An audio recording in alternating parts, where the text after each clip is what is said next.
Good morning, everybody. My name is Nate Thomas, and I am the Senior Education Programs Manager here at the Clinton Foundation in Little Rock, Arkansas. Thank you to all of our students and teachers who have joined us live here today, and also to anybody who'll be watching us later on our post-recording on our social media. We are here to celebrate a fantastic month, Women's History Month. This is the last week, but definitely still equally important and very, very much exciting. We're excited to renew our partnership with hashtag AR Girls Lead, an initiative of the Arkansas House. And this is really going to be a conversation among some amazing women who are leading in many different attributes in many different sectors in our state government and local government.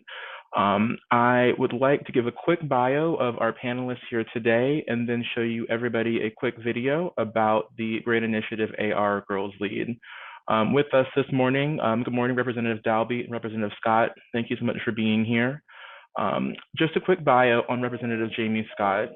Jamie is the Executive Director for the Pulaski County Youth Services, a small business owner, a North Little Rock native, and state representative for Arkansas House District 37. She has dedicated her career to public service and to fighting for equal rights and fair opportunities for all. Jamie grew up in a family on the forefront of the civil rights movement in North Little Rock. Her uncle, Richard Lindsay, was a member of the North Little Rock Six who attempted to integrate North Little Rock High School. Jamie continually strives to uplift her community and to be a voice for the underserved, underrepresented, and marginalized communities. As the youngest African American female member elected to the House of Arkansas State Legislature, Ms. Scott is a 2019 Arkansas Business 40 Under 40 honoree, currently sits on the House Judiciary Committee and the City, County and Local Affairs, Joint Budget, Joint Performance Review, Committee in the 93rd General Assembly, and the Vice Chair of the Joint Budget Personnel Committee and Vice Chair of the Juvenile Justice and Child Support Service Committee. Representative Scott is the 2021 recipient of the Council and State Government's 20 Under 40 National Leadership Award, Arkansas Education Association Human and Civil Rights Special Achievement Award, Millennial Action Project's 2021 Rising Star Award, the Arkansas Champion for Trucking Award for supporting and advocating for important issues related to taxes and the legal environment, infrastructure, and healthcare. Jamie's commitment, dedication, and strong work ethic has afforded her many opportunities, including Governor Mike Beebe's selection to serve on the Arkansas Legislative Task Force on Abused and Neglected Children in the Delta Region Authority's Executive Leadership Academy. Ms. Scott is a graduate of the John F. Kennedy Harvard School of Business, Executive Education, Authentic Leadership Program, the Women's Campaign School at Yale, and the Little Rock Chamber of Commerce's Greater Little Rock class. And she's also a Distinguished Presidential Leadership Scholar hosted at the Clinton Foundation, George W. Bush Foundation, and Lyndon Baines John Foundation. She is also the recipient of the 2018 Woman of the Year Award, 2017 Citizen of the Year Award for Omega Psi Phi Fraternity, the Democratic Party of Arkansas's 2017 Emerging Leader Award, and the Bishop Lindsay Spirit Award of Excellence Community Award, and many, many others. I've actually edited this down, and there's so much more. Thank you so much for being here, Representative Scott. We really appreciate your time this morning. And our second distinguished panelist, Representative Carol Dalby. Representative Dalby is an attorney practicing in Texarkana. She graduated from Ouachita Baptist University and then went on to earn her master's from East Texas State University, now Texas A&M. She later earned her Juris Doctorate from the University of Arkansas Law School in Fayetteville. Rep. Dalby has previously served as president of the Texarkana School Board. She was appointed to serve as district judge in Miller County and as special justice to the Arkansas Supreme Court. She has previously served as president of Opportunities Incorporated and as the junior and for the Junior League of Texarkana. She was honored for her work with the Junior League by receiving an Outstanding Sustainer Award, an award honoring members with outstanding volunteer service. She also served as president for the Texarkana Regional Arts Council for Women in Council Women for the Arts, and the president of the Library Commission and the chair of the local Red Cross, and is also a member of the First United Methodist Church, where she teaches Sunday school. And of course, Representative Dalby has 2 grown children and lives in Texarkana with her husband, John. And last but not least, our moderator, Dr. Dionne Jackson, Chief Equity Officer and Interim Chief Education Officer for the City of Little Rock.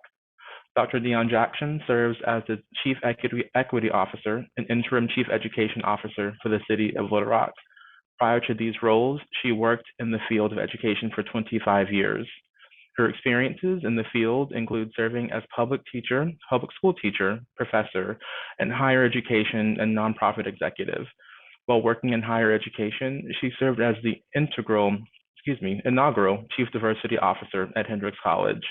She earned her Doctorate of Education from Baylor University and Master of Science in Education from the University of Central Arkansas, and her Bachelor's of the Arts from Hendrix College.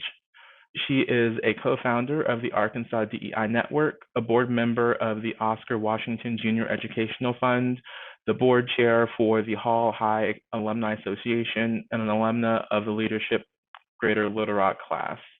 She and her husband have 2 children, and she enjoys serving as children's ministry, volunteer, and growth group leader at her church, St. Mark Baptist. Thank you all so much for being here this morning, and it's such an honor to be with you guys and to help uplift and celebrate and tell the story of your leadership journey here in the great state of Arkansas.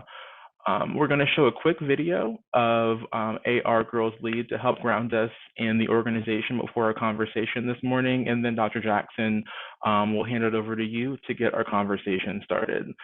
So give me 1 second while we get this video rolling, and we will continue our conversation after that. About politics whatsoever, nothing. Do you know I had to Google where the Capitol was? I didn't even know where the Capitol was at. And I kind of felt like that child in the classroom who wasn't the smartest kid in class. And I was like, I'm going to be in a room full of people who know this, who live this, and I was terrified of that whole sensation. I have not yet felt stupid here. After I had a meeting one day with a legislator from Fayetteville, I was telling my daughter about it. She was 6 at the time. And she asked me what a legislator was, and I told her it was a person who makes laws. She said, that sounds like an all-boy job. And that was the moment where I said, she is already questioning whether this is something that she could do in her future. What would I tell her if she were in my position and holding herself back? So I said, this is not an all-boy job, and Mama will show you that. So that was the day that I actually decided to run for office. There have been times in my life that I've had people say, you know, I really don't think a woman should be in a position of responsibility in government. That's kind of a foreign concept. Women make up 50% or more of the population. Why should we not have a place at the table? If I could go back and tell young Sonia Barker one thing, well, I could write a book. Overarching, it would probably be, don't be so shy. Be brave, be courageous, be who you are, regardless of what society expects. I know as a young kid I was shy and introverted, and I think that's okay. I think you can be those things. Don't let that hold you back. When I was a young girl and grew up the only, and I hate always being the black girl. Now I love being black and I love being a girl. I love being a woman, but when you are the only one, it's an automatic feeling of isolation sometimes. And it wasn't until I got older that I felt confident in my skin and comfortable being in any room and felt like I could do whatever anybody else could do. Don't be afraid to speak your mind. Don't be afraid that if you have an idea, if someone else tells you that don't do it, don't be afraid. Say it, do it, act upon it. In 2013, I went to a leadership conference, Senator Joyce Elliott and someone here locally sent me to, it was called Women at the Table of Powers. And I met women from all over the world who were elected. And so that's when I kind of decided, I met this woman from Iran, actually. And she told me at this conference in DC, she said, when I leave my house every day, I hug my husband and my daughter because I don't know if I'm gonna make it home. And she's like, there's no reason your name shouldn't be on the ballot in the United States. And so that's when I kind of decided in 2013 at that conference that I was gonna run for office, and that's when I started preparing. Don't take life so serious. Enjoy life a little more along the way, and you're a treasure and you're worth more than you think that you are. And now I'll turn it over to Dr. Jackson to start our conversation. Dr. Jackson. Thank you so much. Good morning to everyone. We are so excited to have you all with us today. We are here, albeit virtually, at the Clinton Center, an institution built specifically to encourage public service.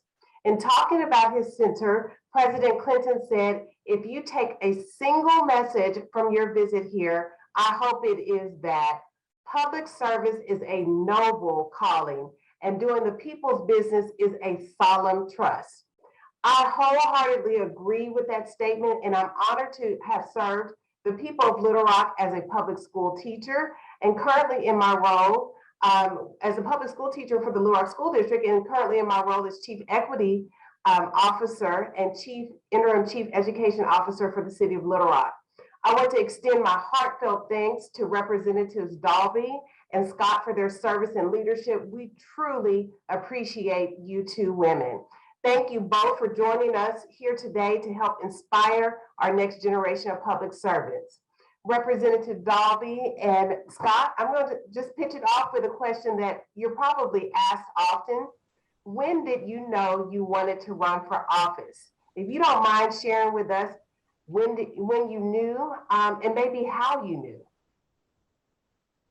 Thank you, Dr. Jackson. It is certainly our privilege to be here. I think I speak on behalf of Representative Scott, my good friend, that this is really a great day for us. We love to share with other people, especially young women, as to why we are where we are.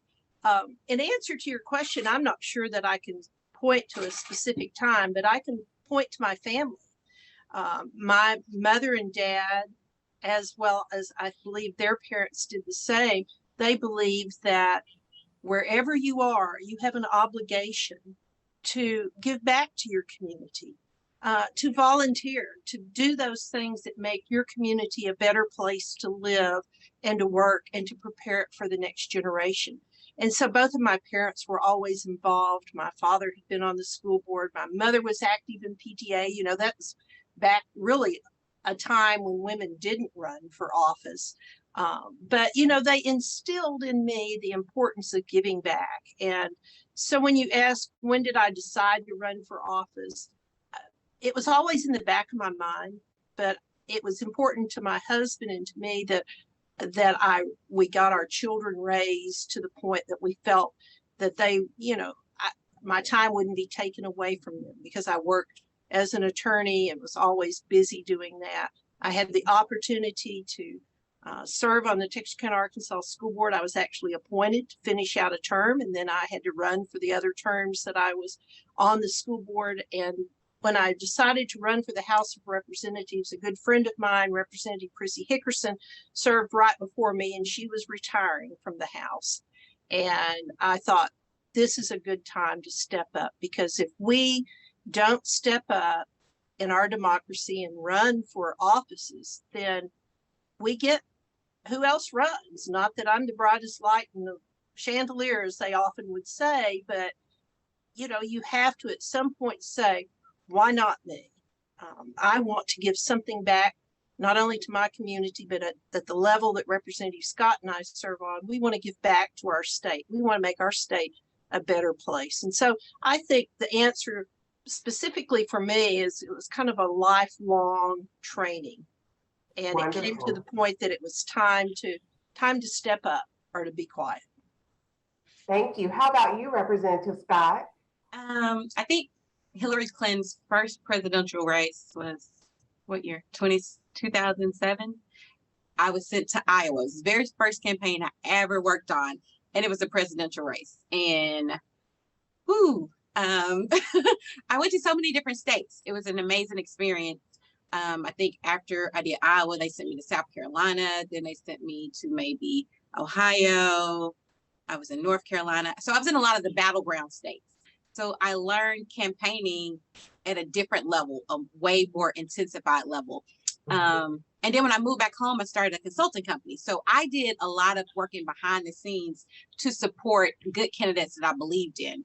And that was kind of like my introduction to politics. And that was a good introduction because I would see Hillary Clinton on the campaign trail you would see the highs and lows of a lot of things. So if you lost one of the primaries or something like that, you had to get your tears together, pack up, catch a flight, get to the next state, get on the grounds, get moving. But I think I never believed in myself.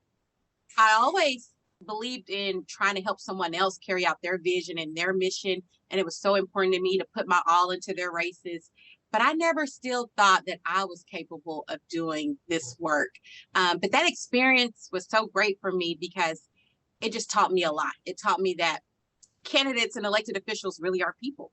They have families, they have feelings, they care about the stuff that's said in the press. Their kids see it. So I think it was good training ground for me, like you said, the exposure.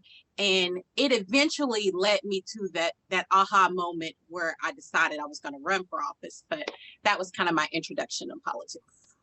Wonderful. Well, Representative Scott, Representative Dalby shared with us a bit of her why. She shared about her family and thinking about service and responsibility for service. Can you share with us a bit about your why? Like I said, or the students might have saw in the introductory video, I went to this conference in 2013. It's called Women at the Table of Powers in DC. And I met women who were elected from all over. So I met people that were from Egypt. I met ambassadors, state reps. I met women at all forms of government. But one specifically, a woman from Iran, she told me how old she was. And at that point, I recently just turned 40. I was just telling her that when I was elected decided to run for office, I was probably 35. And this woman told me like the life expectancy for women in her country. And I was like, oh, wow, like that's young. And she talked about some of the health disparities and all the issues. And she told me that she had actually served with women who had been killed. And, we see this stuff on TV, but to actually be with someone in the power story, her telling me her testimony, it really did something to me. And so she told me that she often takes detours to get to her capital just to vote for like education or women's rights or things that Representative Dalby and I believe in.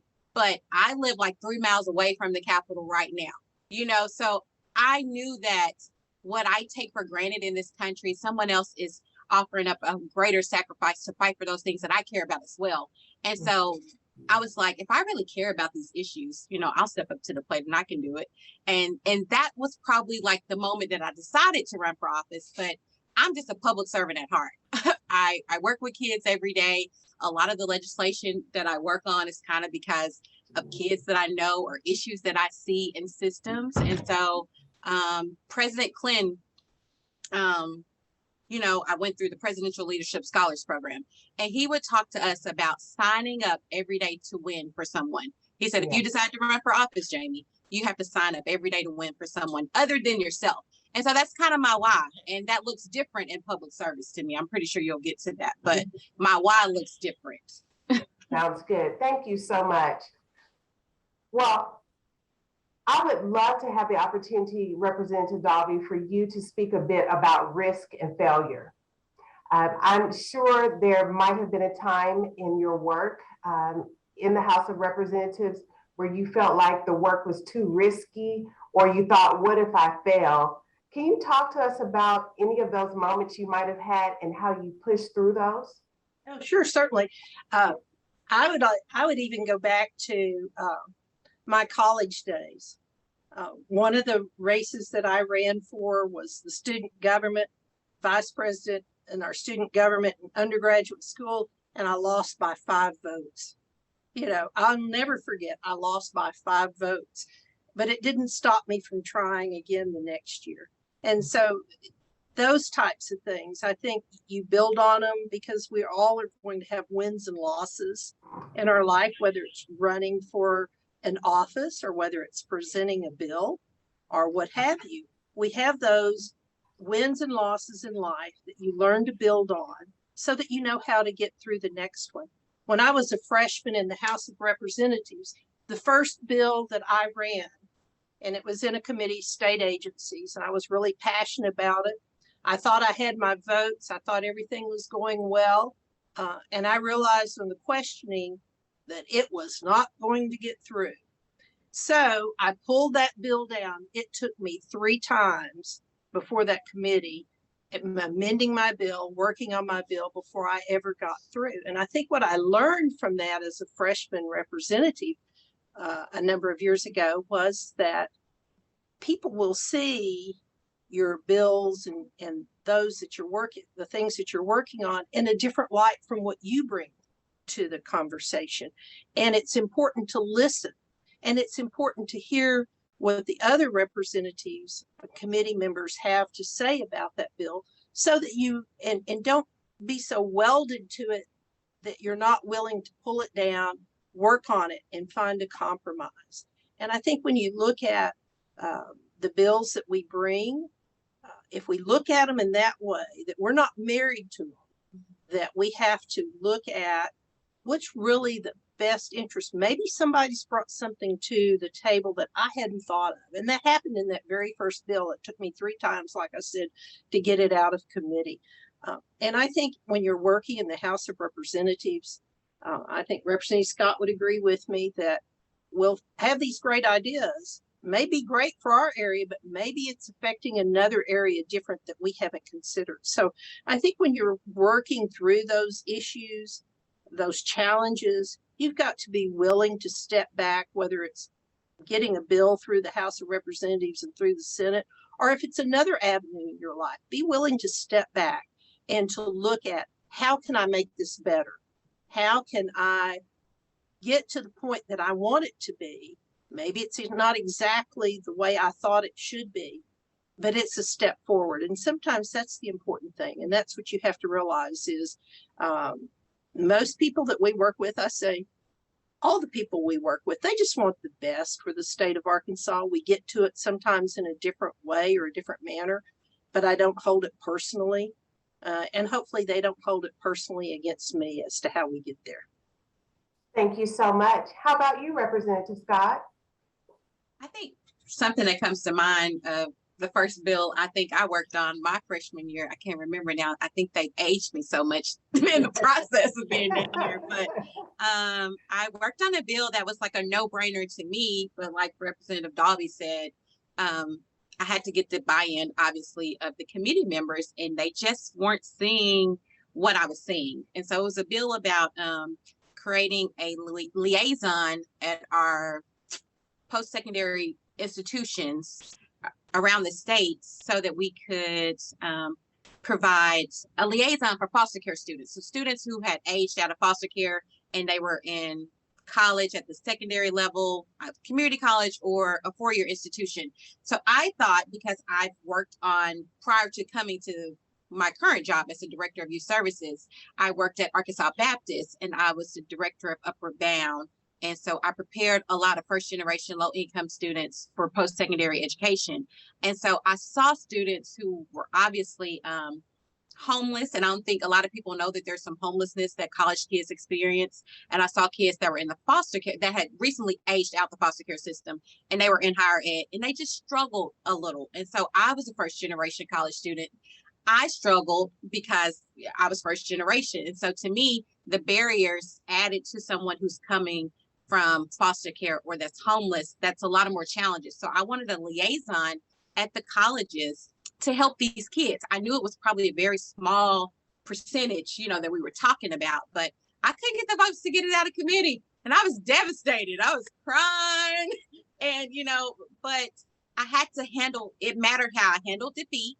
I learned that in that lesson because there was going to be another time, there was going to be another opportunity for me to talk to these members.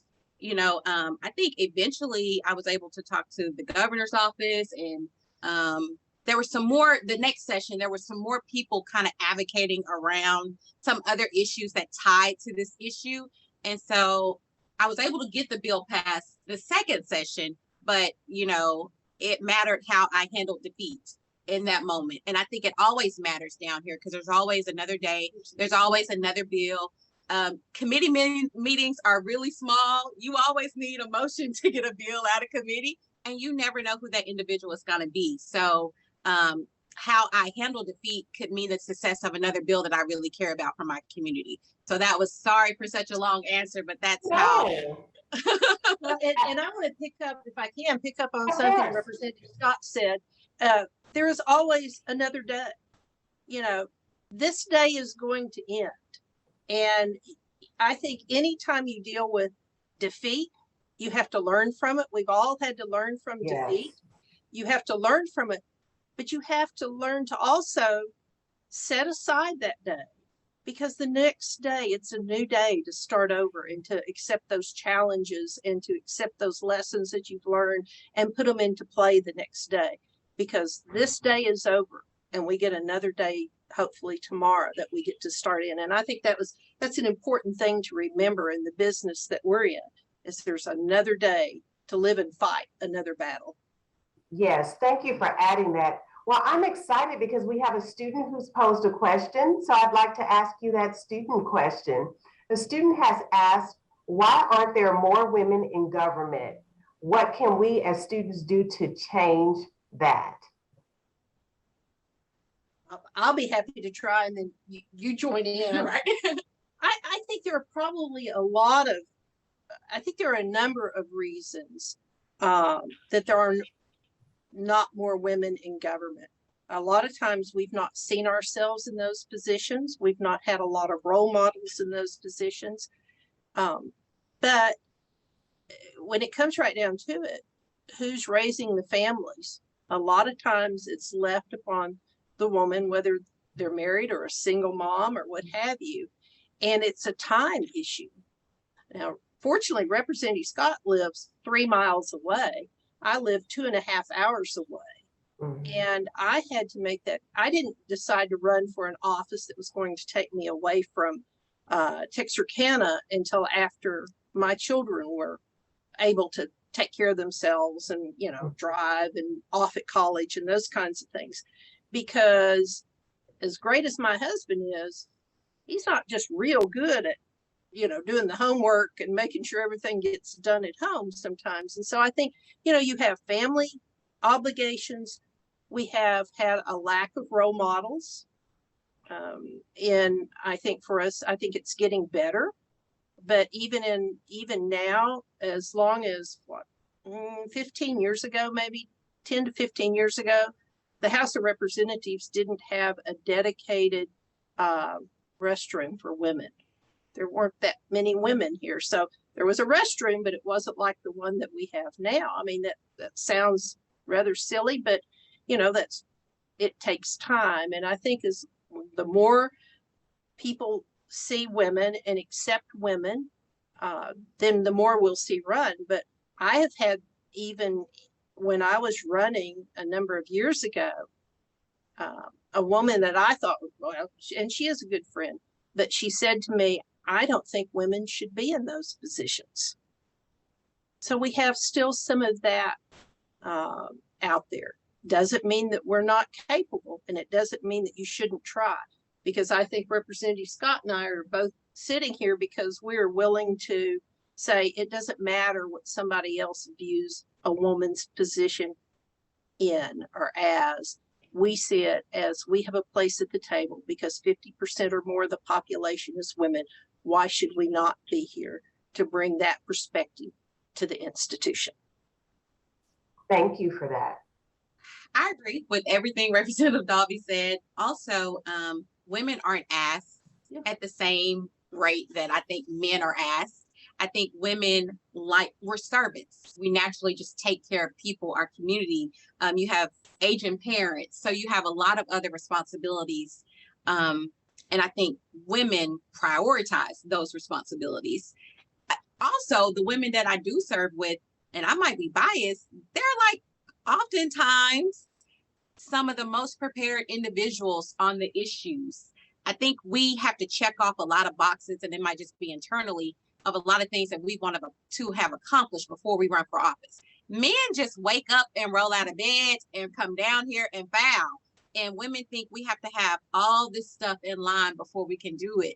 And I always try to tell people, especially young people, because to me, I ran when I was so young, that never let the lack of representation that you see down here or in anybody keep you from running for office. And, you know, somebody might not ask you to run for office. It still doesn't mean that you're not qualified and that you're not uniquely gifted to offer something to this body or city council or wherever your heart's desire is. Prepare to do that work. But, you know, somebody might not ask you. That still doesn't mean you're not qualified or that we don't need your voice in the conversation. So, and to that point, Representative Scott, if you might elaborate a bit on mentoring, because I know you do a lot of work with youth.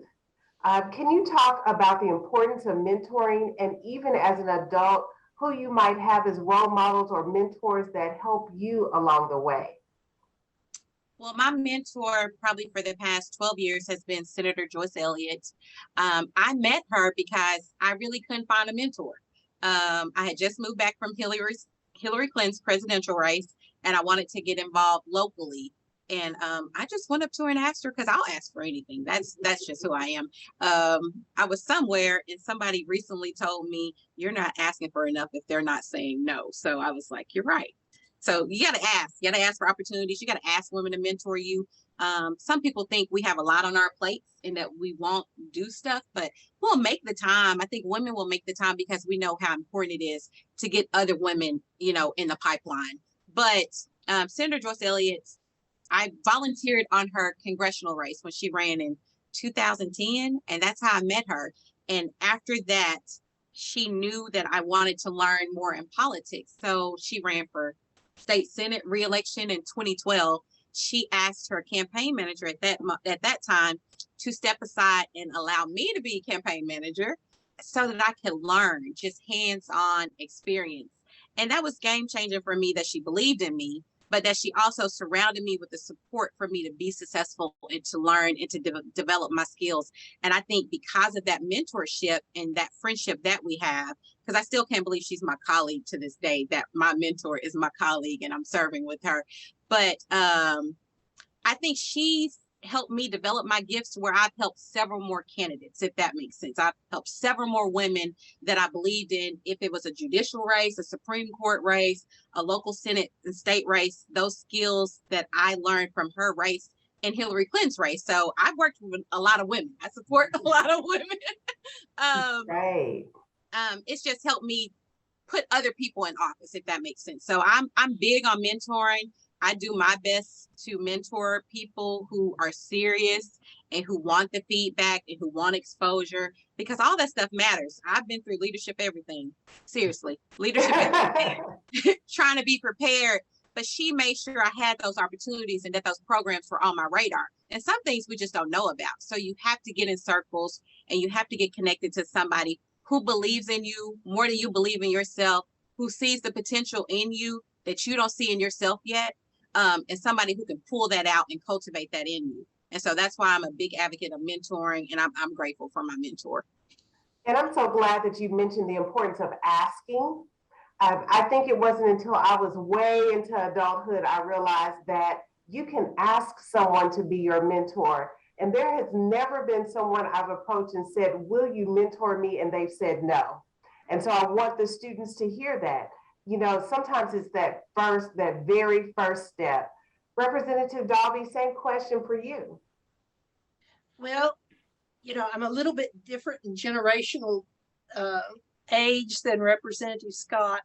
And I have to go back to really my mother and my dad, who never once put a limit as to what a woman could do. My mother rode a troop train to college, and she would stand between the cars that held the troops going to World War II. So she could go to college because there wasn't room on the train for a woman, and she would stand between the cars to get to college. And it never dawned on her, I don't think, that that was not a place for her. And she believed that you could do whatever you put your mind to, because in 1942, she was actually 16 years old and standing between two train cars to get to college. And so, you know, I can go back to my family they never once said a girl can't do this. I'm sure there were times they probably wondered what I was thinking, but they never said no. But even fast forward to whether it was in high school or college or law school or whatever, there was always a teacher, I think, that was willing to listen to your ideas, a willingness to encourage you. And I've always found that person. And I can think back when it came time when somebody approached me to be appointed to the school board. It was a former school board member, and I'll never forget her. Her name was Rosie Sanderson. And Rosie was one of these women, 30 years older than me, who at one point had been listed as one of the most influential people in Texarkana. And she was the only woman that was listed as an influential person in Texarkana. And, you know, she encouraged me to do it. And she said, you know, I think you'll like it. And I've always found those women who would say, I think you'll like it, give it a try. And they've always been there. And it's so, you know, it's a little bit different. My generation didn't have what we would consider mentors, but there are always women who were encouragers, I think. Yes. And I think that's what a mentor is. And I think you find them in different ways, whether you ask or whether it's somebody who quietly says to you, I think you can do this, and I think you'll enjoy it. Yes, I agree. Thank you so much for that feedback, Representative Dalby. Students, before we transition to the next question, I just want to remind you, take a moment to drop a question in the chat if you have them. We have about 15 minutes before we wrap up, and we'd love to ask some of your questions. So, Representative Dalby, for my next question, I want to ask you about public service and how you would define public service. Public service is the willingness to help others and to put your interest sometimes to the side and ask yourself, what can I do to make someone else's life better? And to me, that's the best thing. I often get asked, what's the best part of your job as a state representative? And a lot of people would think, well, it's sitting out here behind us in our chambers or working with people or running a bill. But really, the best part of this job is when one of your constituents calls and they have a problem and they ask you for help to solve their problem. And we're able to give them that solution or to help them or to guide them to the information that they need. And it all comes back to me, public service is really helping that fellow Arkansan to make their life a little bit better, a little easier, and to give back. That's what it means to me. Thank you. How about you, Representative Scott?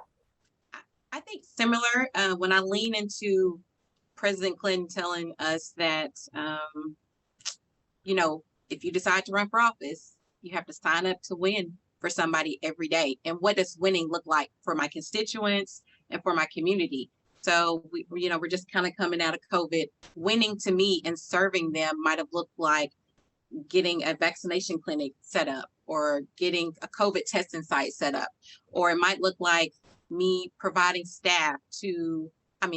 me providing meals to teachers who've been working tirelessly trying to keep our schools open and safe for our students. It might look like me providing scholarships to graduating high school seniors in my district, or me raising money because the first year of COVID, we had a lot of seniors who didn't work. So we had a lot of students in my high school that didn't have money for cap and gowns. So to me, that's what being a servant looks like. In addition to passing laws and advocating for issues and being a champion of civility down here in these times, but serving and meeting the needs and the unspoken needs of my constituents and people in my community who I'm down here trying to be a voice for. Thank you. And Representative Dalby, we just had a student drop a question and ask about public service outside of politics. So as representatives, you have that leadership role of public service, but can you speak to us about ways that either you or Representative Scott might serve in outside of politics? Sure, be happy to, because that There are more people serving outside of politics than there are people serving inside of politics. Look at your community. Who needs a volunteer? Every community has organizations that need volunteers that are not elected offices that make our community better. I had a great opportunity, many opportunities in Texarkana, whether it was serving on the library commission, whether it was on the Red Cross, in the church, just wherever. And so I think that is a public service calling also. Anytime that you volunteer your service to make your community a better place to live, a better place to raise families, a better place that people want to come and live and work, then you're doing a great public service. And I think we're all called to that. Not everyone's called to go write your name, put your name on a ballot. It is a scary proposition, I think, the first time, and you think, what in the world was I thinking that I was going to come, whether it's running for school board or your city board or state house or what have you. That's really very few. That's very few of the population. Small percentage of the population will do that. But a greater percentage of the population gives to those nonprofit organizations in your local towns and counties that need the help. People are, whether it's feeding, providing meals on wheels or providing tutors in the schools, what have you. There's just a great area, lots of areas to give to. And I think that is as high a calling of public service as it is to go and run for office, because there's so much that we can do to help make our communities better. And that's what I would urge everyone to do. Look around for those volunteer opportunities. Look around. You'll meet great people. And at the end of the day, you will have accomplished something that's made someone else's life a little bit better. And so there's great ways to be public servants that don't require putting a yard sign out and shaking hands and handing out brochures or doing ads and laying awake at night wondering if you've done everything that you can do, because there's sure a lot to be done in our communities that doesn't require that at all, but is just as important. Thank you for that. That helps, I believe, our students in understanding that even when you are not old enough to run just yet, there are ways that you can commit and serve today. And so, Representative Scott, what would you say to young people, especially young women who might be interested in public service at some level? How would you encourage them to get engaged? I would piggyback off exactly what Representative Dalby just said. Find yourself serving others. Get lost in serving, and opportunities will present themselves, greater opportunities to me, to where people see you and people are watching you. Find a mentor. Go ask somebody to mentor you. Find a mentor, but get connected to an organization that you love. Representative Dalby and I are both members. We're both members of Junior League, her in Texarkana and me here. I'm a member of Alpha Kappa Alpha Sorority. We raise like maybe $25,000 a year to give back in scholarships. That's important to me. That's a form of service. And there's a lot of other organizations that are doing so much great work around. So I was very involved at a young age, though. My family did just a lot in the community. Representative Dalby and I both teach Sunday school. So there's just a lot of ways that serving might, show up in your life, and it might look different for us individually. But if you commit yourself, like Representative Dalby said, to making life better for somebody else, that's serving, and that's going to leave a great impact on the state. Thank you so much. Another question I have relates to civic engagement. So sometimes young people will say, well, I'm just really not interested in politics. And we sometimes hear that.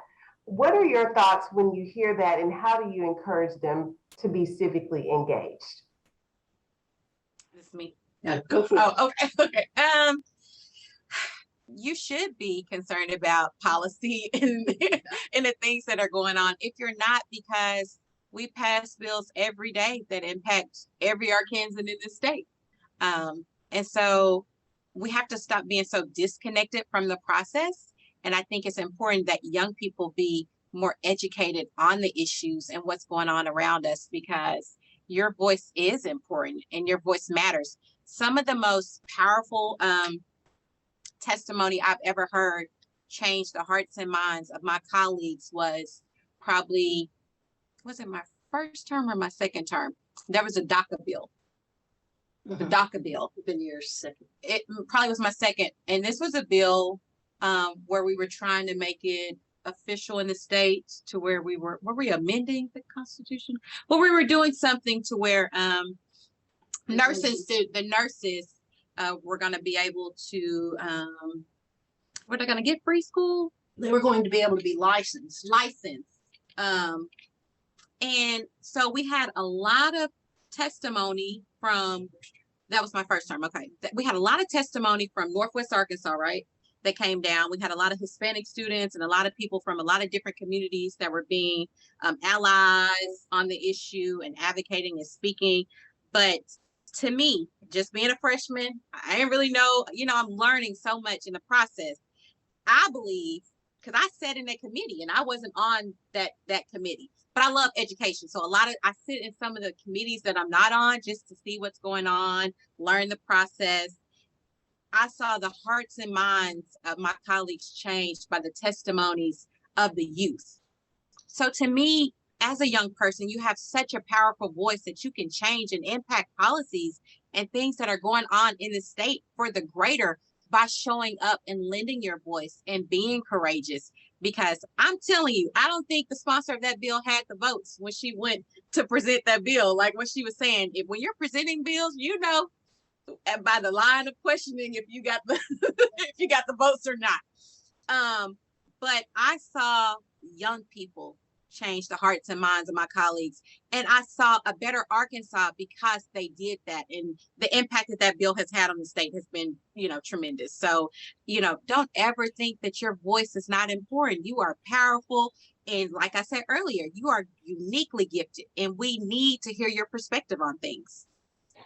As we're wrapping up, I want to ask you, Representative Dalby, did you have thoughts regarding civic engagement and its importance with young people? Oh, I do, and I remember that, and Representative Scott is exactly right, how the engagement of a young person changed the trajectory of that bill. I am often reminded of the saying that we're just one generation away from losing our democracy. And if folks behind us, if young people behind us don't become engaged, then we are one generation away from losing our democracy. Maybe it sounds boring on the outside, and what can I possibly do at a young age to change things?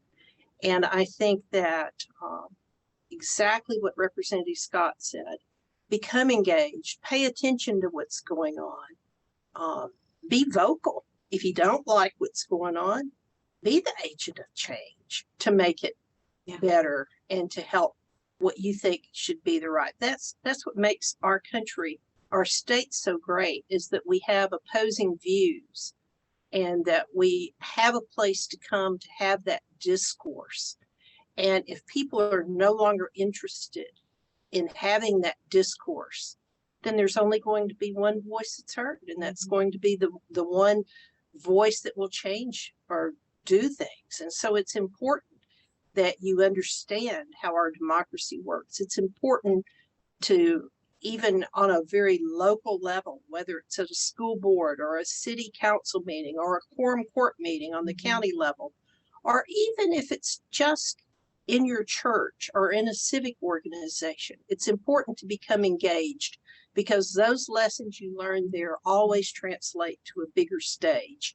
And to always remember that just because we've always been this way doesn't mean we'll always be this way.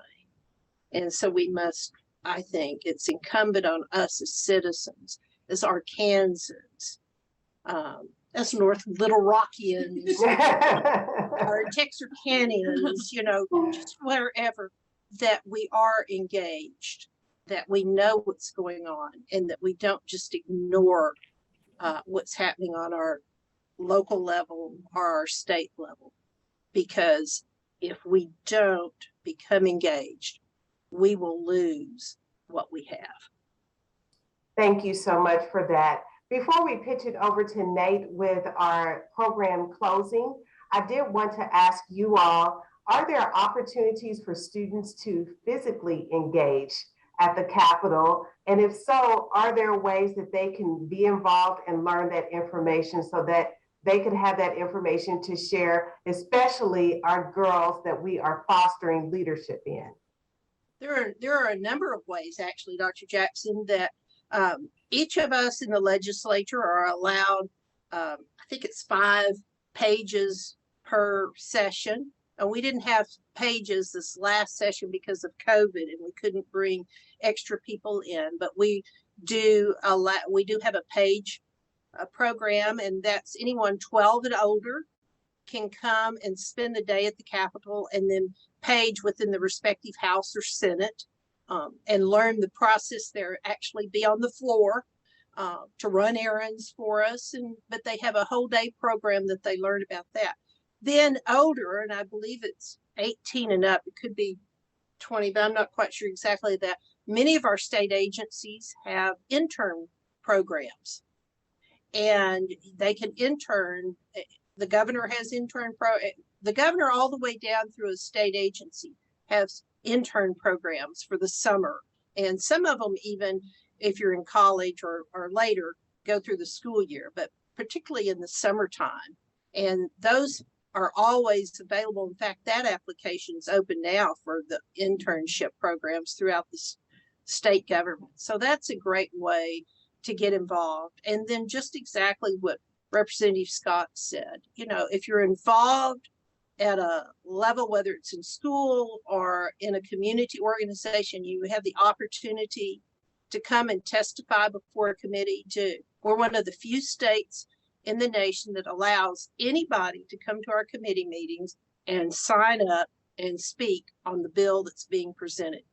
Surprisingly, not very many states do that, but we allow that. And you don't have to be a certain age to do it.